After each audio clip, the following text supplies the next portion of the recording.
This lecture is going to cover some of the major events that take place in the stomach. We're going to talk about the glands and various cells that are found in the stomach, and also some regulation of some of the secretions that take place in the stomach. First of all, let's just kind of go overview of some of the major functions of the stomach. So a lot of times the food just sits in your stomach. Obviously, it just doesn't sit, but so you don't have to eat constantly. The stomach is there to kind of hold food that hasn't been digested yet. Because of its mixing movements, it's going to be breaking food down into smaller pieces. But we also, because of the presence of hydrochloric acid and pepsin, will start breaking down some bonds in proteins. And acids also help to start breaking other things down, but not digesting chemical bonds. Also, one of the most important functions of the stomach is its production of intrinsic factor, which we'll discuss shortly. And what I want to do first is actually I want to look at the structure of the stomach that you covered in lab, is so you kind of know where we are. The part up here, which you have the kind of the bulgy part, is the fundic region, or the fundus of the stomach. We talked about receptive relaxation in a previous lecture, and that part of the stomach that is initially what receives the food from the esophagus, and we get relaxation there via a vasovagal reflex to kind of accommodate that food as it comes in. The body, most of the stomach is the body, which you see in here. Now, starting in this region, right in here, they refer to this as the antrum, pyloric antrum of the stomach. And then here we're in the pylorus of the stomach. There are glands found throughout the stomach, but some glands are found in all parts of the stomach. Some glands are found in only certain parts of the stomach. So I'm going to come back here and show you a picture of the lining of the stomach, which is trying to depict various glands. It's a composite thing, so in reality, you may not see all these cells all in one gland. What the mucus cells, which you see here, we have mucus cells found throughout the entirety of the stomach.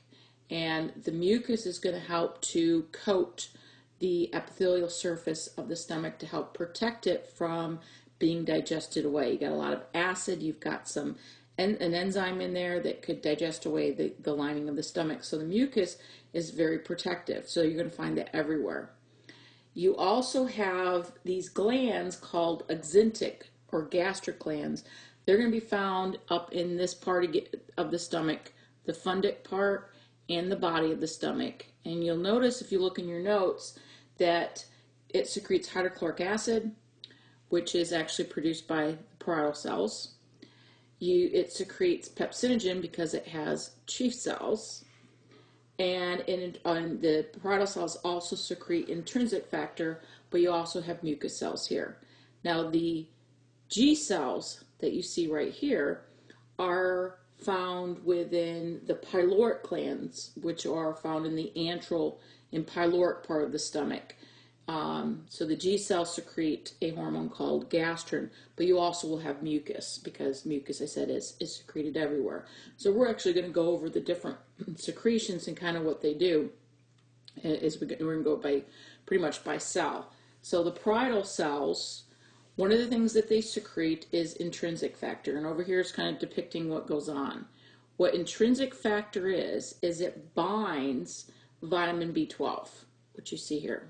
Vitamin B12. So we'll write it a little bit bigger so you can see it. Vitamin B12. And it binds to it and it kind of holds on to it and until you reach the ileum. And in the ileum, which they say right here, which is that last part of the small intestine, that is actually where vitamin B12 is absorbed. So the intrinsic factor aids in kind of binding and keeping that vitamin B12 and aids in the absorption of vitamin B12 in the ileum. Vitamin B12 is absolutely necessary for blood cell. One of the things that's important for is the production of blood cells. So if you have a deficiency in intrinsic factor, that is one of the things that could lead to something called pernicious anemia, which was talked about in a webinar over the blood. Now, the parietal cells also secrete hydrochloric acid. And hydrochloric acid is actually not produced directly in the parietal cells, but it's going to be, the parietal cells will be responsible for producing it within the lumen of the gland and by secreting hydrogen ions and chloride ions, which together form hydrochloric acid. So here I just want to show you kind of how the hydrochloric acid is produced, because you do not want to produce hydrochloric acid directly within the cell because it would destroy the cell. So this is an equation that you've seen before, a reaction where carbon dioxide, which can be coming from the blood, the cell will be producing it, that combines with water and forms the carbonic acid. That dissociates into bicarbonate and hydrogen ions. Now look at what happens. Over here, which is by the lumen of the gastric gland, which would be continuous with the lumen of the stomach, you have this structure, which is a hydrogen ATPase, or some people refer to as a proton pump. That actively pumps out the hydrogen ions into the lumen of the gastric gland. You'll also notice the bicarb is going to be transported using an antiporter or countertransporter over on this side where the interstitial fluid is, and then you'll have some blood vessels nearby. Is the bicarb is secreted out in exchange for a chloride. The reason why you have that is to maintain membrane potential. You're losing a negative charge, I want another negative charge in exchange for it. The chloride is then going to be diffuse out of the cell, the parietal cell, into the lumen of the gastric gland through a chloride channel, and then these two together make hydrochloric acid. Now you'll also notice they have this thing over here written called alkaline tide. If I was to sample your blood coming from the stomach around the time of meals, the pH of that blood would be slightly alkaline because of that secretion of bicarb. You don't have to be worried about it because we have buffer systems in the blood that's not really going to cause too much problems. The hydrochloric acid is then going to, one of the things that hydrochloric acid does is it converts pepsinogen to pepsin. So that's one of the functions of the hydrochloric acid. So it converts pepsinogen to pepsin. Another function that it does, it helps to kill off microbes. It starts to denature proteins to make it a little bit easier for enzymes to get to it. So it has a number of different functions. So it's always good to kind of repeat it myself and write it again. So what is the function of the hydrochloric acid? So denatures proteins,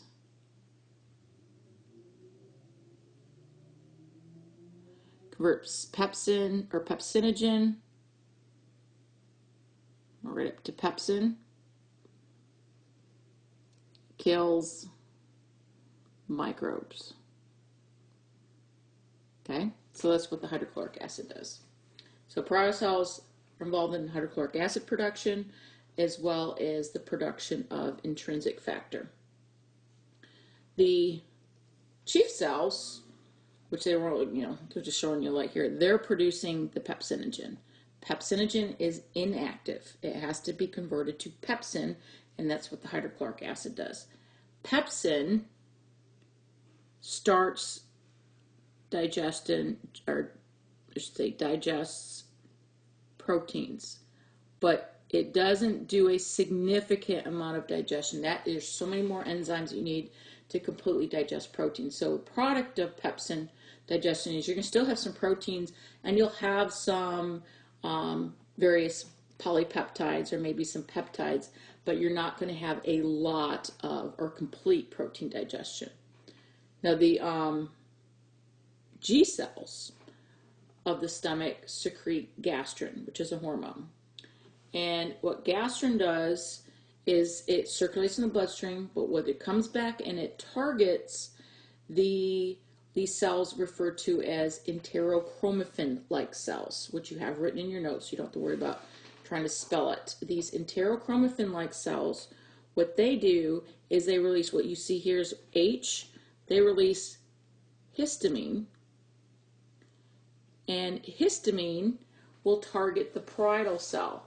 And what histamine does is it binds to a specific receptor, and it's actually referred to as an H2 receptor because there's more than one type of histamine receptor.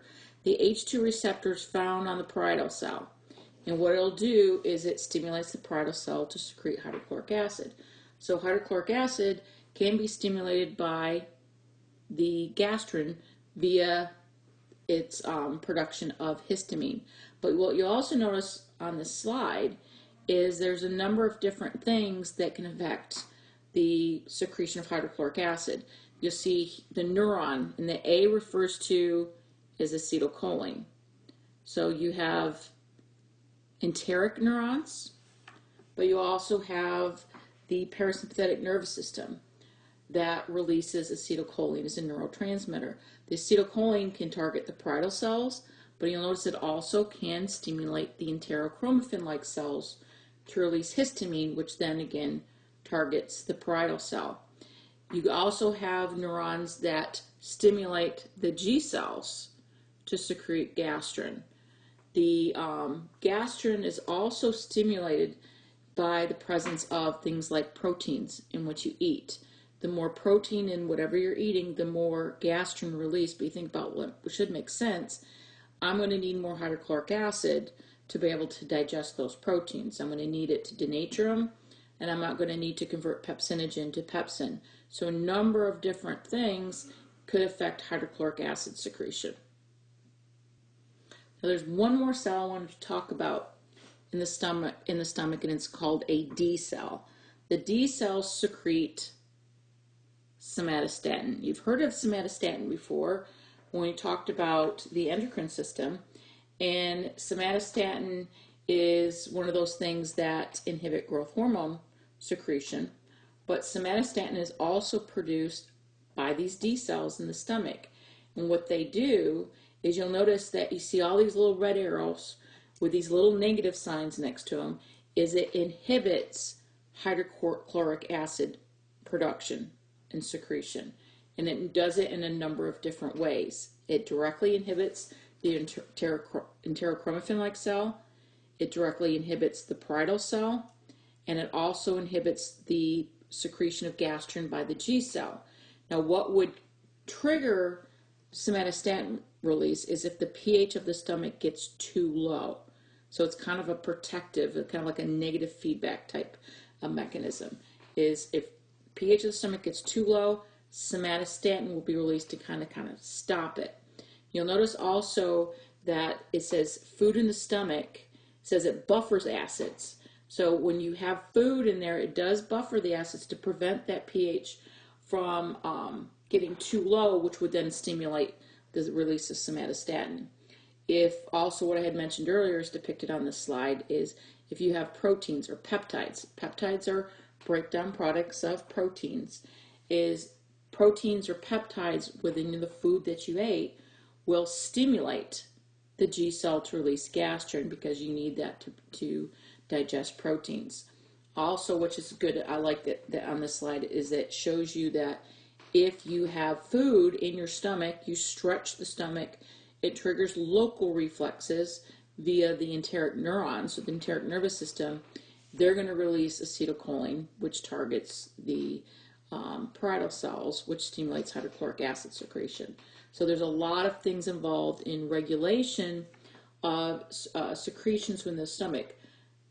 Local reflexes, you've got reflexes in regards to the autonomic nervous system, the enteric nervous system, and you also have hormones. So I like the fact that they have this all in one slide. Now, one thing I do want to talk a little bit clinically, and after this, it'll be the end of this webinar. We'll talk about the stages of gastric secretion later. Now, some of you may have heard of these medications.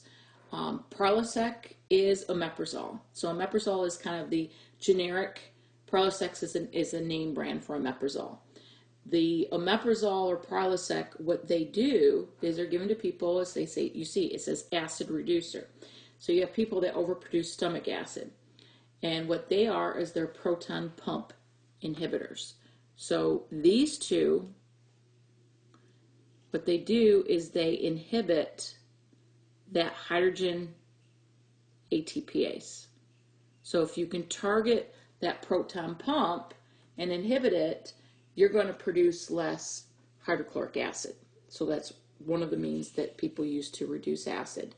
Tagamet is a drug that's a H2 receptor antagonist, or say blocker. So what it does, it's going to block at this level. So if you block the ability of histamine to bind the receptor on the parietal cell, that's another means to reduce hydrochloric acid secretion. What you'll notice, that is not going to completely stop hydrochloric acid secretion, because that slide shows you have a number of other different means to stimulate hydrochloric acid secretions. The neurons, you've got gastrin. So that's just used to try to partially reduce hydrochloric acid secretion. So we're going to stop here. At a later time, we're going to talk about something like you see here. So we'll talk about the phases of gastric secretion.